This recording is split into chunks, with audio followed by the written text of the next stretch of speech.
नमस्कार विद्यार्थी मित्रांनो. परीक्षाभिमुख तयारी म्हणजेच विद्यार्थी मित्रांनो, राहिलेल्या दिवसामध्ये अभ्यास कसा करावा आजच्या या व्हिडिओमध्ये पाहणार आहोत. तत्पूर्वी चॅनलवर नवीन असाल तर चॅनलला सबस्क्राईब करा.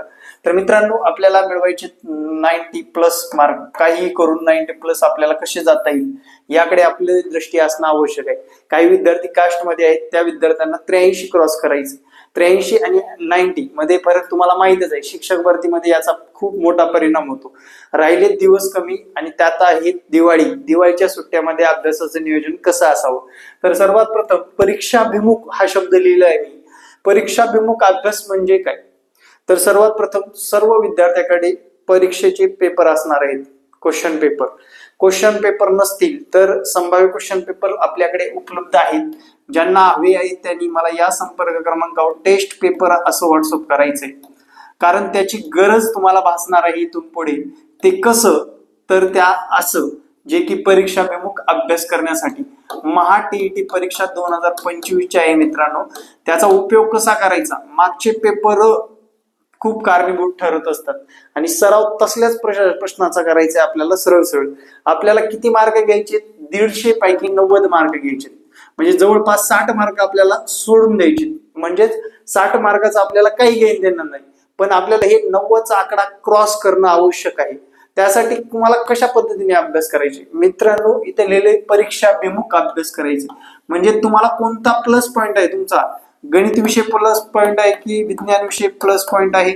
परिसर अभ्यास प्लस पॉइंट आहे की मराठी प्लस पॉइंट आहे? माझ्या मतानुसार मित्रांनो, गणित विज्ञानवाले या दोन विषयावर जास्त करून विचार करायचा आहे. म्हणजे जवळपास 45 मार्क या दोन विषयामध्ये आली पाहिजे. सामाजिक शास्त्रवाले याने 60 पैकी 45 मार्क या विषयातून घेणं आवश्यक आहे. म्हणजे 15 मार्काचं तुम्हाला अवघड येणार बी आहे आणि अवघड सोडवण्याच्या भानगडीत पडायचं नाही.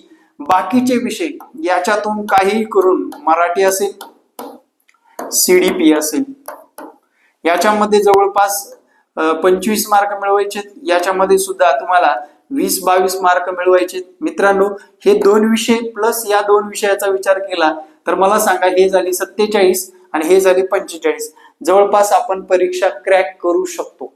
हे नियोजन परीक्षाभिमुख आपल्याकडे असणं आवश्यक आहे. आता वेळ कमी आहे, कमी वेळामध्ये जास्त तर अभ्यास करावाच लागणार आहे, पण परीक्षाभिमुख अभ्यास केलेला हा फायदा आहे. आता तुम्ही इथे इंग्लिश स्किप करू शकता आरामशीर. इंग्लिशमध्ये मार्क पडले काय नाही पडले तरी पण 5-10 मार्क येतच, 5-7 मार्क येतच. ही परीक्षा आपल्याला इझिली क्रॅक करता येते. आता इंग्लिशमध्ये सुद्धा काय करणं गरजेचं आहे? Preposition, punctuation marks, article, change the wise, question tag, direct indirect, spelling mistake, sentence arrangement आणि पॅसेज. याच्यावरले 10-12 मार्क घेता येतात ना आपल्याला. मग ते 10-12 मार्क आपल्याला प्लस करायचे. आणि आजच नियोजन करा, मला कोणत्या विषयात किती मार्क घ्यायचे, त्याचं नियोजन करून ठेवा.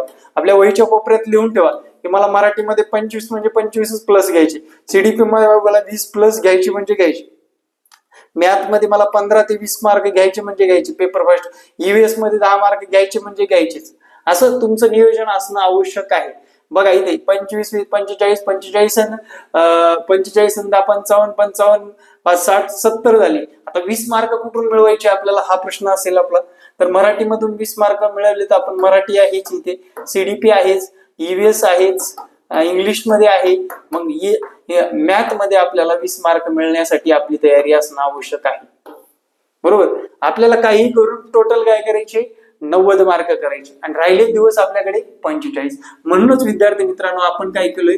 45 × 2 म्हणजेच प्रत्येक दिवशी विद्यार्थ्याचे 2 मार्क तरी कव्हर झाले पाहिजे, या दृष्टीने अभ्यासक्रम ठेवलेला आहे आणि त्या दृष्टीने आमचे टीम वर्क करत आहे.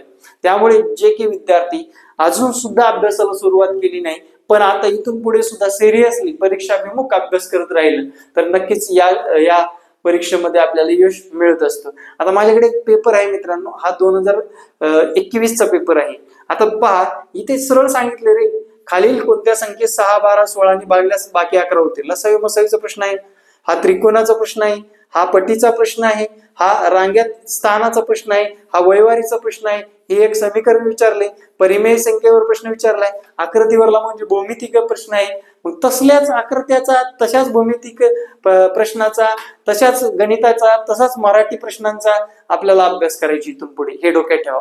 तरच आणि तरच तुम्ही 90 आकडा क्रॉस करू शकणार आहात. लक्षात घ्या, 90+ मार्क मिळवू शकणार आहात. आता दिवसभरामध्ये काय करावे, कसा अभ्यास करावा, मी थोडक्यात सांगतो. दिवसभरामध्ये तुम्हाला 4 तास वेळ काढायचे किंवा 5 तास, 4-5 तास काढावंच लागेल. या 5 तासामध्ये काहीच करायचं नाही, पेपर समोर ठेवून अभ्यास करायचा आहे. उगाच काहीतरी बाकड पसारा करत बसायचं नाही. आणि दिवसभरामध्ये नुसते व्हिडिओ बघायचे नाहीत, परीक्षाभिमुख चांगले व्हिडिओ बघा, म्हणजे जेणेकरून आपल्याला परीक्षेमध्ये महत्व प्राप्त होईल, त्या परीक्षेमध्ये त्याचा फायदा होईल असे व्हिडिओ बघा, असं मी स्पष्ट सांगेन. कारण मी प्रत्येक वेळेस सांगत असतो, परीक्षाभिमुख, परीक्षेला आवश्यक असणारे व्हिडिओ बघितलात तर त्यातले काही प्रश्न आपल्याला परीक्षेला आले पाहिजे. उगाच दिवसभरामध्ये ह्या चॅनलवरून त्या चॅनलवर, त्या चॅनलवरून त्या चॅनलवर, त्या चॅनलवरून त्या चॅनलवर अशा जर उड्या टाकत राहिलात तर तुम्हाला तिथे नुकसान होऊ शकतं मित्रांनो. त्याच्यानंतर दुसरा एक फंडा सांगतो तुम्हाला, चॅनलच्या माध्यमातून MCQ ठीक आहे, पण कोणताही टॉपिक क्लिअर होत नाही. लक्षात घ्या, MCQ होतील तुमचे, PYQ होतील, MCQ टाईपचे क्वेश्चन होतील, पण तुमचे टॉपिक क्लिअर करण्यासाठी मित्रांनो क्लासेस आवश्यक असतो. क्लासमध्ये तुम्हाला टॉपिक क्लिअर केले जातील, जसं की नफा तोटा आहे, शेकडेवारी आहे, सरळ व्याज आहे, चक्रवाढ व्याज आहे, काळ कामवेग आहे, म्हणजे हे टॉपिक कव्हर झालेले आहेत तुमचे. इकडे प्रयोग आहे, समास आहे, विभक्ती आहे, काळ ओळखणे आहे, त्याच्यानंतर वाक्य प्रत्ययकरण आहे, शब्द सिद्धी आहे, रस आहे, अलंकार आहे, हे माहीत असणं गरजेचं आहे मित्रांनो. म्हणजे मराठीचं पण सांगतोय मी. आता EVS आणि सोशल सायन्स वाल्याला थोडीशी हार्ड जाऊ शकते, कारण त्यांचा भाकड पसारा इथून पुढे जर अभ्यास केला तर खूप मोठा आहे. EVS सुद्धा मी तुम्हाला थोडक्यात सांगतो काय करायचं. संगणक थोडक्यात वाचून घ्या. त्याच्यानंतर विद्यार्थी मित्रांनो, भूगोलाचे काही प्रश्न येतात, म्हणजे भूगोल वाचावं लागणार आहे. ते पाठ्यपुस्तकाच्या पलीकडलं काहीच वाचायचं नाही. चालू घडामोडीचे फिक्स क्वेश्चन ठरलेले आहे. आता मला सांगा, 99व्या अखिल भारतीय मराठी साहित्य संमेलन कुठे होणार आहे, आणि त्याचे अध्यक्ष कोण आहेत, आणि कधी होणार आहे, आणि कोण स्वागत अध्यक्ष असणार आहे, याच्यावर तुम्हाला 100% प्रश्न येणारच आहे. म्हटल्यानंतर हा प्रश्न आपल्याला काय करावा लागेल, माइंडमध्ये आपल्या सेट करून ठेवावा लागेल. आणि ज्यांना माहित आहे त्यांनी मला कमेंट सुद्धा करायला विसरू नका की या प्रश्नाचं उत्तर हे आहे. त्याच्यानंतर दुसरा मुद्दा विद्यार्थी मित्रांनो, आपल्याला 150 पैकी 60 मार्क द्यायची म्हटल्यानंतर 90 मार्कामध्ये अशी तयारी असली पाहिजे की तुम्हाला ते परीक्षेला येते का हे माहित असणं गरजेचं आहे. त्यासाठी काहीच नाही करायचं, मागच्या क्वेश्चन पेपरला फक्त चाळत जायचं. विद्यार्थी मित्रांनो, असे महाभाग आहेत जे की फक्त क्वेश्चन पेपरच त्यांच्याकडे होते, संभाव्य क्वेश्चन पेपरच्या आधारावर पास झालेले आहेत TET, पण टॅलेंटपणा तेवढा असणं गरजेचं आहे, त्याचं एक्सप्लेनेशन सुद्धा तुमच्याकडे असणं गरजेचं आहे. त्यासाठी आपण टेस्ट सिरीज सुद्धा उपलब्ध केलेली आहे मित्रांनो. टेस्ट सिरीज मध्ये काय केलंय आपण, विश्लेषण दिलेलं आहे, एक्सप्लेनेशन दिलेलं आहे, यावेळेस एक्सप्लेन सुद्धा करून दिलेलं आहे. एखादा प्रश्न जर तुम्हाला समजा बालमानसशास्त्राचा एखादा शोध आहे, तो शोध कोणी लावला, कधी लावला, कोणत्या इसवी सन मध्ये लावला, असं एक्सप्लेन केलेलं आहे. तुम्ही नक्कीच या टेस्ट सिरीजचा सुद्धा लाभ घेऊ शकता. लाईव्ह क्लास चालू आहेत मित्रांनो, फायदेशीर ठरतील. लाईव्ह क्लास जर पाहणं शक्य नसेल तर तुम्हाला त्याचं रेकॉर्ड सुद्धा मिळतं. सर्व विषयाच्या नोट्स सुद्धा ई-नोट्स स्वरूपात मिळत असतात. या संपर्क क्रमांकावर संपर्क साधून तुम्ही या सर्व माहिती मिळवू शकता. परीक्षाभिमुख अभ्यास म्हणजे काय हे तुम्हाला समजलं का, आणि परीक्षाभिमुख अभ्यास करण्यामध्ये कोणत्या त्रुटी असतात का, आणि कशा पद्धतीने केला पाहिजे, याबद्दलचा हा व्हिडिओ तुम्हाला कसा वाटला नक्कीच कमेंटमध्ये सांगायला विसरू नका. येणारे प्रत्येक व्हिडिओ पाहण्यासाठी आपल्या गुरु अकॅडमी या लाडक्या चॅनलला सबस्क्राईब करा. Thank you very much. जय हिंद मित्रांनो, भेटू नेक्स्ट व्हिडिओमध्ये. जय हिंद, जय महाराष्ट्र, धन्यवाद.